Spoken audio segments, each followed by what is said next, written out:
నింగికెగిసిన స్వరాజ్య నినాదం, రెపరెపలాడిన త్రివర్ణ పతాకం, సకల భారతావని ఆనంద సంబరం. భారతీయులందరికీ వంశీ టీవీ న్యూస్ తరపున స్వాతంత్ర దినోత్సవ శుభాకాంక్షలు.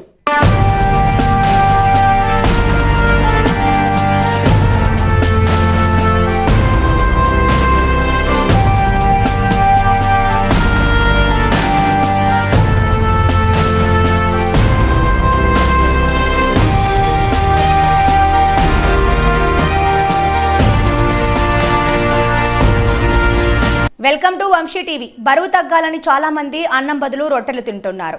అయితే వీటిలో ఏవి హెల్తీనో తెలుసుకోవడం చాలా ముఖ్యం. ఇందులో భాగంగా చాలా మంది గోధుమ రొట్టెలు, జొన్న రొట్టెలు చేస్తుంటారు. ఈ రెండిటిలో ఏవి ఆరోగ్యానికి మంచిదో తెలుసుకోండి. మొక్కజొన్నలో విటమిన్స్, ఖనిజాలు, ఫైబర్ పుష్కలంగా ఉంటాయి. మొక్కజొన్నలో 100 గ్రాములకి 10 నుంచి 12 గ్రాముల ప్రోటీన్ ఉంటుంది. ఇది కండరాలను బలంగా చేస్తుంది. అదేవిధంగా మొక్కజొన్నలో niacin, vitamin B3, thiamine, vitamin B1, riboflavin, vitamin B2 వంటి బి కాంప్లెక్స్ విటమిన్స్ ఉంటాయి. ఇవన్నీ శక్తిని పెంచుతాయి, జీవక్రియ, నాడి పనితీరును మెరుగ్గా చేస్తాయి. వీటితో పాటు చర్మం, దృష్టి లోపాలని దూరం చేస్తాయి. జొన్నలో ఐరన్ ఎక్కువగా ఉంటుంది. దీనివల్ల రక్తానికి ఆక్సిజన్ని సరఫరా చేస్తుంది. దీంతో పాటు పొటాషియం ఉంటుంది. ఇది గుండె పనితీరుకు మంచిది. అదేవిధంగా ఎముకల్ని బలంగా చేస్తుంది. ఇందులోని ఫైబర్ జీర్ణక్రియని సులువుగా చేస్తుంది. రక్తంలో చక్కెర స్థాయిలని కంట్రోల్ చేస్తుంది. అంతేకాకుండా బరువు కంట్రోల్ చేస్తుంది.